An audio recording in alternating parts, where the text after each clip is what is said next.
Hello and welcome to SecureWorld Behind the Scenes, our exclusive interview series. This is Tom Bechtold, your co-host for today's program. Thank you all for joining us. Today, Bruce Sussman from the SecureWorld media team will be talking with Dale Zabriskie from Proofpoint Security Awareness Training. And we're going to be talking about lessons learned along the road to security awareness best practices. However, before we begin, I do want to give you a little bit of background on who we've got here today. We've got Dale Zabriskie, like I said, Security Awareness Evangelist at Proofpoint Security Awareness Training, and my partner in crime, Bruce Sussman, Content Director with SecureWorld. Like I said, we're going to be talking about lessons learned along the road to achieving good quality security awareness training. At this point, I'm going to go ahead and turn things over to Bruce. Take it away, sir. Thank you, Tom, and hello, Dale. Thanks for joining us. Pleasure to be here. Thanks for having me. And I know that you've been on the road lately, which is not uncommon for you, but today's behind the scenes. We thought we'd go behind the scenes to gain some of the insights you've picked up as you've been at Proofpoint Security Awareness Roadshow around security awareness best practices. And before we get to the questions that I have specifically for you, I'm wondering, every roadshow is a little bit different. What are you guys doing at this thing when you come to a certain town?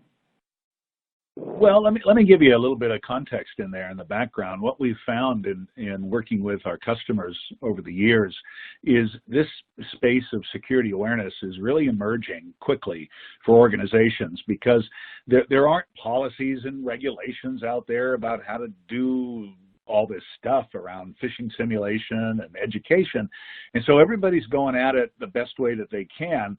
And we realized that we looked at our customers that we could figure out exactly the most mature and the best programs out there had some common denominators. So we took that data and we put it into a workshop where we invite customers in, and we spend the morning basically going through, here's how to best organize your data. Here's the best way to organize your users. This is the best way to run a phishing simulation. Here's how to do training. Here's to do, awareness and reinforce those messages and to do risk assessments and such. And keeping in mind that everybody's at a different stage, everybody's got a different set of resources, but just trying to help them get a vision for what they can do within their own area, because everybody's really trying to do something around this very important topic in security, but they're all at different stages and they're struggling to get some direction on how to make it happen. Well, appreciate that context, and I think that's certainly a common struggle across security. We hear about it often at our SecureWorld conferences. And so thinking about your time on the roadshow circuit, if you want to call it that, I know that generally you're sharing best practices because that's what you do and that's what you study and research. But I'm wondering about the questions you heard or the interactions you had with customers out on the road. Are there common challenges that companies have around security awareness, regardless of size, when it comes to trying to implement a program? Did you hear any themes there? Yeah, it's a great question because there are a couple of things that stick out. I think, and they're kind of on two sides. You have stakeholders that they're trying, a program manager is trying to support and to show that there's efficacy in their program. And because there aren't regulations behind it, and there are not clear policies behind it, what is successful can really, really vary and be quite subjective for different organizations. So everybody's kind of challenged on how do I present, the value of this program that I'm running. And that's going to vary based on lots of influences, because you're going to have some organizations that are large and mature, and they put a lot of resources behind it, and they're all for it. And then you've got maybe smaller organizations that are trying to figure out the best way to make it happen, don't have a big budget for it, and maybe aren't convinced that it's really beneficial. So being able to report and to say, here's how we're moving the needle is something that everybody really does struggle with. And then you couple that with the way that a lot of the end users react maybe or respond to the idea of cybersecurity training and phishing simulation, that they always have challenges there with individuals that either refuse to take training or the serial clickers, as we like to call them. There are those challenges exist in every space. And so I think that as a program administrator, someone who's trying to make it happen, they're kind of stuck. If I can use a good old adage of clowns to the left of me, jokers to the right, here I am stuck in the middle. And not that I'm saying who's a clown and who's a joker, but basically, they've got these influences and they kind of do feel in the middle because they're serving both the stakeholders and the business interests, but at the same time, they've got to be good marketers and to support the users and show that there's value and encourage them to be engaged. So I think everybody's got that type of world, living in that kind of world of, maybe you could also say you're serving two masters in a way, but, the best programs are those that have that support on the stakeholder side and are really engaged on the user side to help users appreciate the value that it brings, and it's not just something that they have to go through and deal with, and it takes time away from their job. Make like I said, find value in there for the users. Yeah, that's fantastic. And by the way, I love the jokers and clown analogy. Somehow I had not heard that before, so that's a good one. Well, I don't want to say who's who. I'm not, yeah, right. We're not taking sides, but you're surrounded. Right. Okay, great. That's great. My next question for you, Dale, I'm thinking about companies that are expanding their security awareness programs beyond phishing simulations, right? Kind of the next step to include more training of users. And I'm wondering, as you're out on these road shows, what are you hearing about how companies are doing this, and are they endeavoring to do that as well?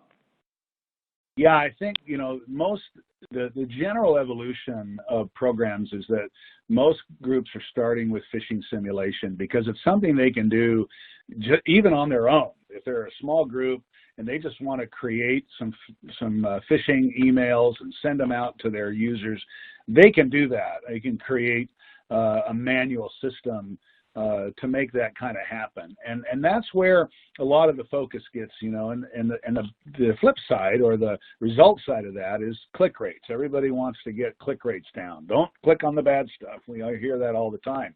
And so that's a starting point for a lot of organizations. The point that I really drive home in these workshops and the roadshow is that it's a three-legged stool, basically. You've got phishing simulation, you have education, you've got training, but then you also have an assessment, a knowledge assessment component that really helps the organization do the right things. So, training is something that if you're in a decent-sized company, we've all gone through the compulsory annual training around harassment or compliance issues or whatever it is, depending on the industry. And so a lot of organizations have that kind of structure in place. The idea of cybersecurity training, though, is sometimes has to be evangelized within an organization because, hey, I've been using a computer my whole life. Why do I need to be trained on this stuff? There needs to be a little evangelism going there, but training, instead of just, let me back up. There are for a given industry, there are things that you need to train on. Let's say that you've got a GDPR compliance or you've got a HIPAA regulation or something in the financial sector. And so there's things that you're going to want to train and requirements that have to be fulfilled. However, if you're going to change behavior, if you're going to mature a program around security awareness, the things that an organization learns from their phishing simulations need to be coupled with knowledge assessments so that you know what your users know and, more importantly, what they don't know. Let's say that you are implementing trying to drive home a password policy. Let's do an assessment and see how well our people understand password and creation of passwords. So when you couple the data that you get from both a phishing simulation and from a knowledge assessment, that really helps drive what you train on.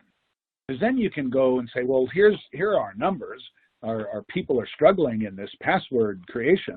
We're not scoring very well. We better do some training on that. And so that helps to make the training more specific and focused and has greater efficacy for an organization. And another interesting topic, a question that I always bring up to these audiences is, if you're doing a knowledge assessment and a user passes that knowledge assessment, and let's just keep our password policy as an example. Let's say someone passes the password policy test assessment. Do you require them to still take training on passwords? And that's a really interesting question. It's an interesting experience because I have this room full of InfoSec professionals, people who are running these programs, and boy, they have different feelings about this. Some people are like, absolutely, they have to take the training. And so what I try to get them to think about is, well, isn't that, kind of value for the user to say, hey, you did really well in this assessment, we won't require you to take that training. And so if you can take that kind of approach and put the three-legged stool together, that's going to help organizations get beyond just doing the phishing simulation, because it only gives you part of the picture. Click rates are only giving you a sliver of what your audience really knows. So if you're going to have a secure environment and you're going to change behavior, you've got to use those components to build a program that relates specifically to your organization, and then that helps you create value for the end user. In that one example that I gave is just one example, to where it doesn't seem like, oh, I've got to take some more training again. You're making them give them a little feel good there on the side. So I think that's the way most organizations are trying to make the jump. And I would just say one more thing. If on that three-legged stool, it's the two most common are the phishing simulations and the education or the training. It's the knowledge assessment is the third leg of that stool that most organizations, not most organizations, but I would say a lot of organizations haven't developed as much to the point of where they are with the simulation and the education.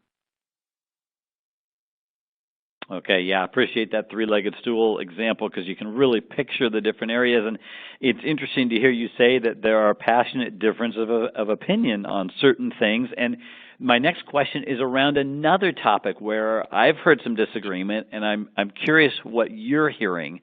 What are companies doing to address either A, serial clickers, right, so they don't seem to take to what they're supposedly learning in awareness training, or those who, and these are probably outliers, but I read about this, actually I wrote a story about a city leader in the East who refused to take security awareness training, said, I'm not going to do it. And the IT director cut him off from the city email. So I'm just curious, what are you seeing around this? Consequences, counseling, what's going on? Yeah, it's, I tell the audiences, we've done these roadshows in 10 cities now. We've got 3 more that are coming the rest of this year, and we'll have 13 totally in 2019. And it's a really fun time to talk with people, because it becomes really emotional for people. They always are there, and you know what I tell them? I said, Jesus said the poor will always be with you. And I said, well, your serial clickers will always be with you, basically. It's kind of like that. We just have to accept that it's going to be there. And, from an InfoSec professional, we shake our heads, or we beat our heads against the wall, and like, really? Come on, people. Can't you see this? And so we just, first of all, have to understand that it's always going to be there. And that's a big step in dealing with it and moving forward and removing some of the emotion from it. And so there's 2 parts to the question, right? There's the ones that just don't seem to get it, that are clicking on everything or click happy. And then there's the side, like you say, about refuse to take training. So basically what you're having to do is dealing with the consequences of these behaviors. And you made the point, and you're correct, these are outliers. That's not the common thing, but they take an inordinate amount of energy out of an individual who's running a program because they're just, it's so passionate, right? You see sometimes the executives are like, oh, I don't have to take that. And there are certain rules in organizations that exempt the executives from doing things.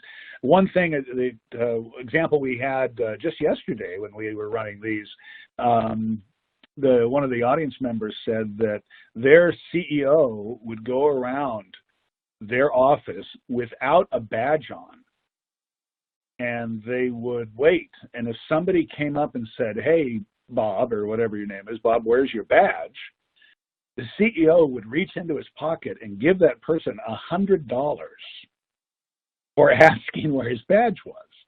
And I thought, hey, that's just fabulous. That just shows on this flip side of the consequence that it's something we have to do to motivate people. Now, I'm sure in that company, everybody's always looking at the CEO and trying to find a way to be near the CEO or figure out where the guy's going so that they can look for the no badge. But it shows that, as a leader, this guy's just, aware of it and into it and helping that. So there's the one side is this motivational component that creating a culture, and executives can go a long way to helping that. But to the consequence point, I think what we see is that most organizations, I think our studies in our State of the Fish report show that about 75% of organizations will take the serial offender, or however they want to call them, problem children, and everybody has a different, sometimes very politically correct name, but however they want to label it. And they will have the manager consult with them. That's very common.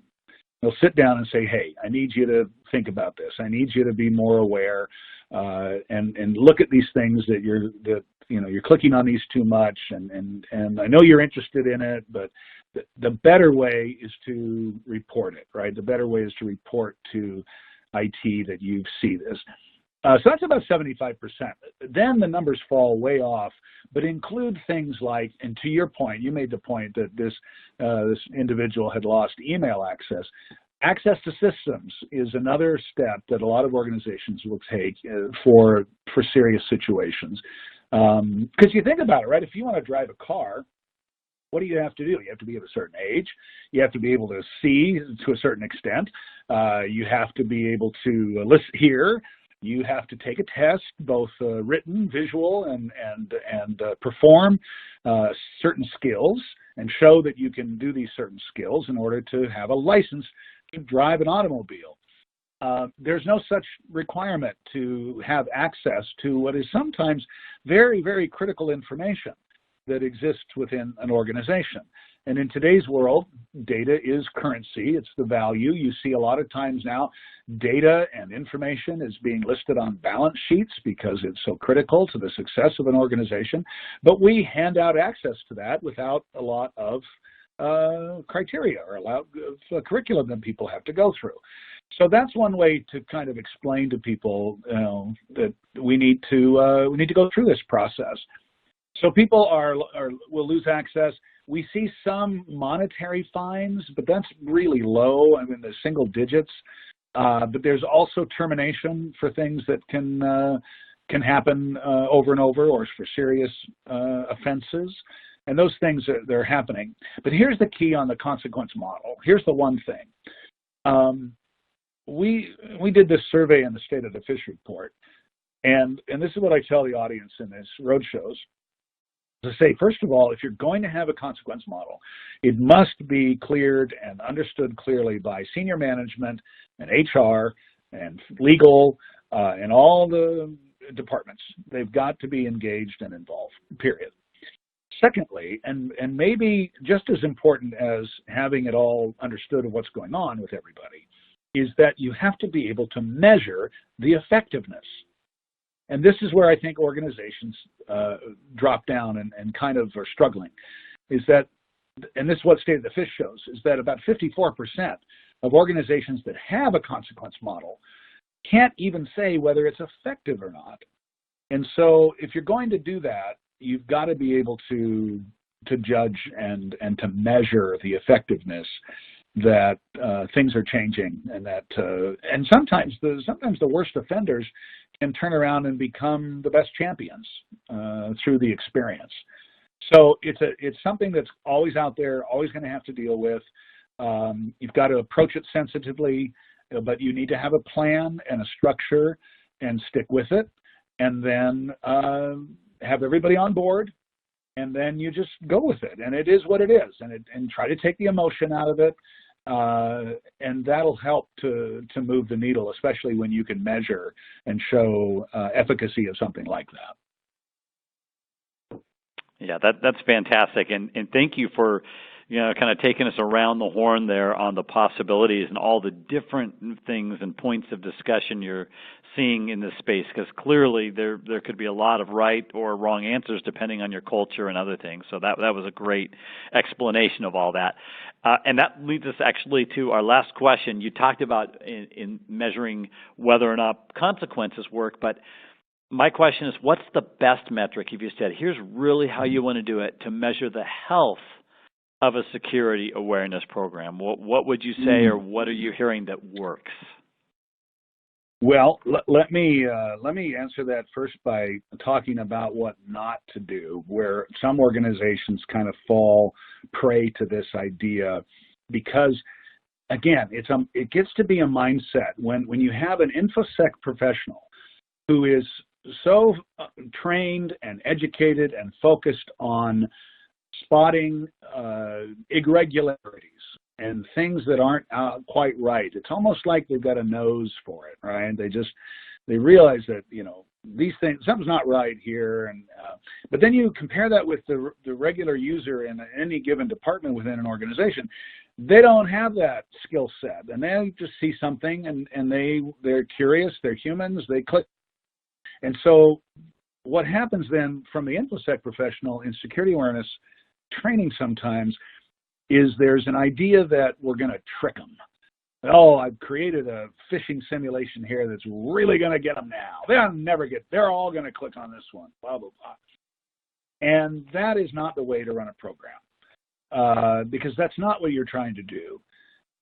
The other thing, and then that creates this adversarial kind of hierarchical approach to things. We're way up here, and these stupid users, they don't know what they're doing, and we're going to get them this time. And you see some of that out there, and I really counsel people to not be tempted to go there. As much as tempting as it may be, and as frustrating as it may be when people tend to click on things, we have to remember that they don't have the eye and nose for it like we do. So that's the first thing. The second thing is that you're not doing, and the second reason you're not running a program is to educate them to be smart enough. And that may take people aside, but education is critical. But you are never going to make them as smart as you are. That's not the job of security awareness. Yes, education is a big part of it, and we can do education. We can move the needle. We can help people get a better picture of things. But the bad guys are always going to be ahead of us, and there will always be very sophisticated things that are out there. So to answer your real question, the best metric, and this goes with why you're running a program, essentially, is to get people to report things. Make them suspicious enough that they will report. And the best metric, if you could take one metric, it would be that reporting of suspected, suspicious emails is increasing. That right there is the best measurement of success for an organization. Because now I have a user who sees something and goes, I don't trust this. I'm going to turn this over and let my smart people who know this stuff look at it. So what what does that do? Well, on the user side, now I feel better as a user because I'm not potentially letting things into the environment or kicking off some process or macro or whatever it is that's going to harm the environment and harm the business.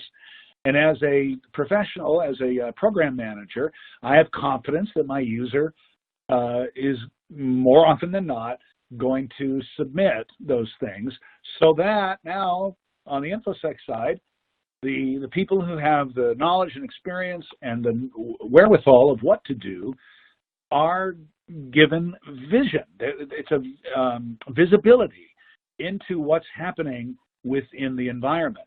And that visibility is huge. The value of that is huge to the organization.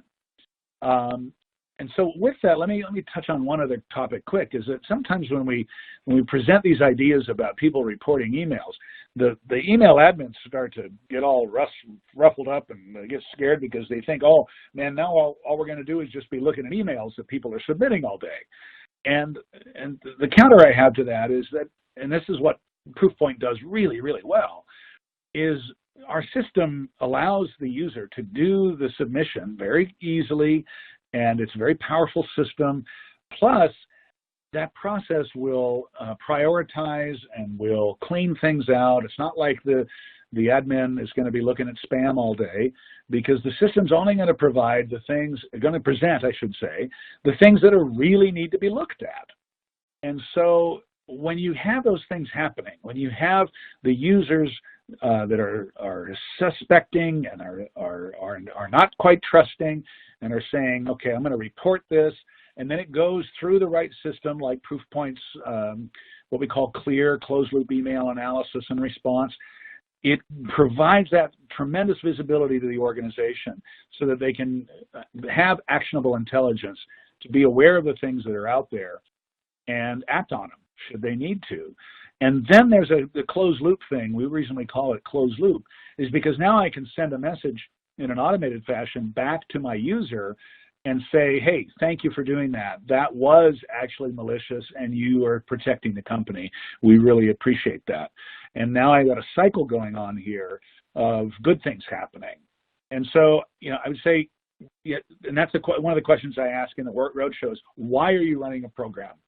Articulate it, write it down, and help people realize why they're doing it, what's at value, and then ultimately to the question, right, how can I measure? What's the best way to measure it? It's when you've got the users engaged and they're essentially, by doing that reporting, they're part of the solution. They're not considered to be the greatest risk to your organization anymore. We're all working together to help solve this problem. Yeah, that's fantastic. And what that reminds me of when you were talking about that's one of the signs of health is how many phishing emails are being reported and things like this, or suspicious emails. I was recently at a sportswear company for their National Cybersecurity Awareness Month, kind of cybersecurity day that they had, and they actually singled out an employee who had reported something like 180 legitimate phishing emails over the last couple of years, and she got a big round of applause and a prize, so that was very cool. Yeah, there you go. That's exactly so right. Exactly what you were talking about, getting everybody engaged. Well, Dale, thank you so much for sharing your expertise and taking us behind the scenes on not only what you're seeing on the roadshow, but just into your expertise in your world around security awareness, and hopefully this will, play a part in helping organizations stay secure. So thank you again, and I'll hand it back over to Tom. Thank you, Bruce. Thank you so much for sharing your expertise today, Dale. Always a pleasure having you on. We hope everybody had a chance to take down some notes, some great reminders here of what we can be doing, what we should be doing within our own companies and security awareness training. Be sure to check out the rest of our behind the scenes as they launch, as well as our new podcast series with Bruce Sussman. On behalf of SecureWorld Digital, I do want to thank everybody again for their time and participation. This does conclude our interview today.